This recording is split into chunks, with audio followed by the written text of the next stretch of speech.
नमस्कार दोस्तों, मैं आप सभी का चिर परिचित दोस्त उपस्थित हूं आप सभी की सेवा में एक बेहद ही महत्वपूर्ण जानकारी को लेकर के।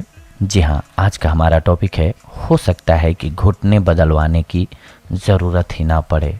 10 दिन करके तो देख लीजिए। अगर घुटनों में गैप बढ़ने लग गया हो, घुटनों की ग्रीस चिकनाहट हट गई हो, ख़त्म, या घुटनों में दर्द हो रहा हो, इन सभी कारणों को दूर करके आपके घुटनों को नया जीवन देने के लिए जानिए अद्भुत घरेलू उपाय।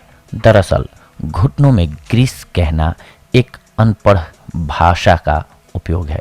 घुटनों में कोई ग्रीस खत्म नहीं होती, घुटनों में फ्लेवोनोइड की कमी हो जाती है, जिसके कारण घुटने में उठते बैठते अत्यधिक दर्द होता है, घुटनों से आवाज़ भी आती है। फिर इसको लोग ये भी कह देते हैं कि घुटनों में गैप बढ़ गया है। ये प्रयोग अगर आप करना चाहते हैं तो सबसे पहले आपको इस प्रयोग के दौरान कुछ चीज़ों का पालन करना होगा, फिर ही यह प्रयोग बिल्कुल सही होगा। अगर आपका वज़न बढ़ गया हो तो उसको कंट्रोल कीजिए। दाल, दूध, चाय, coffee, cold drinks, fast food, तली हुई चीज़ें बंद करनी होंगी आपको। अगर आपका खड़ा रहने का काम है तो 10 दिन छुट्टी कर लीजिए। पानी कभी भी खड़े होकर नहीं पीना है, पहले घुटनों के बल या पालती मारकर बैठ जाना है, उसके बाद ही पानी पीना है आपको, वो भी घूंट घूंट।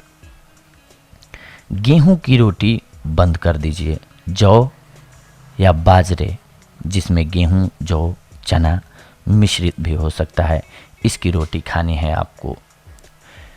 ये समस्या अधिकतर बुढ़ापे में आती थी, मगर अभी ये हमने जो आपको बताया, इन कारणों के कारण, जिनमें वज़न बढ़ जाना, खड़े होकर काम करना, पानी खड़े होकर पीना, फास्ट फूड अधिक सेवन करना, तली हुई चीज़ों का अत्यधिक सेवन करना मुख्य कारण है। तो इससे बचने के लिए हम आपको प्रयोग बता रहे हैं, इनको कीजिए, आपको रिजल्ट मिल जाएगा। सबसे पहला प्रयोग 10 दिन के लिए, सहजन का वृक्ष अक्सर मिल जाता है तो आपको इसकी छाल ले लेनी है।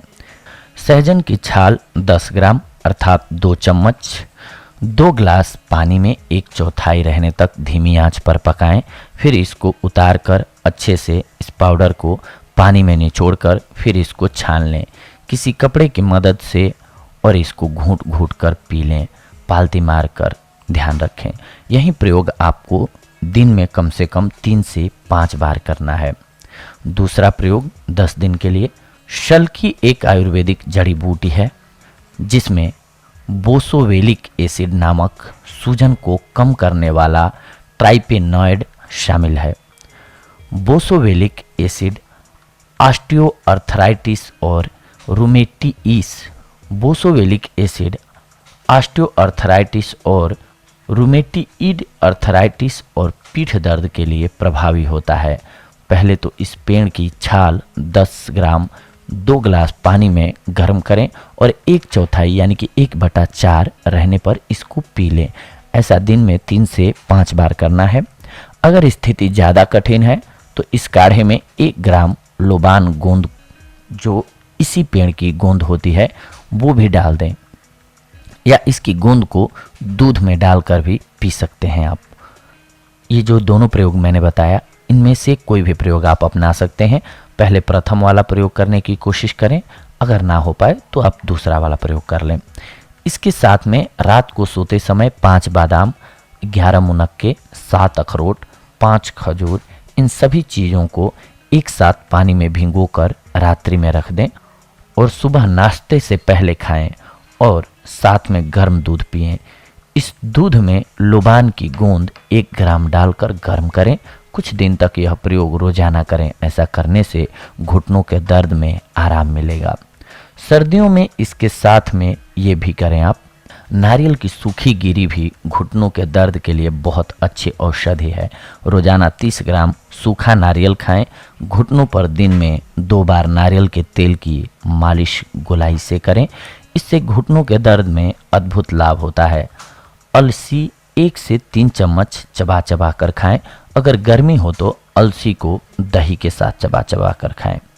घुटनों के लिए मसाज, एक छोटा चम्मच सौंठ का पाउडर लीजिए और इसमें थोड़ा सरसों का तेल मिलाइए।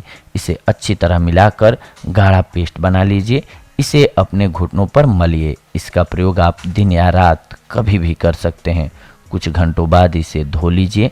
यह प्रयोग करने से आपको घुटनों के दर्द में बहुत जल्दी आराम मिलेगा और घुटनों के बीच जो ग्रीस खत्म हो गई है, जो चिकनाहट खत्म हो गई है, उसमें 10 दिन में ही आराम दिखेगा।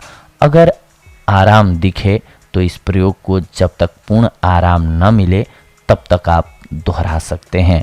ये थी आज की जानकारी आप सभी के लिए घुटनों के दर्द से छुटकारा पाने के लिए। अगले एपिसोड में आप सभी के साथ जुड़ेंगे एक और जानकारी को लेकर के। तब तक के लिए धन्यवाद। नमस्कार दोस्तों।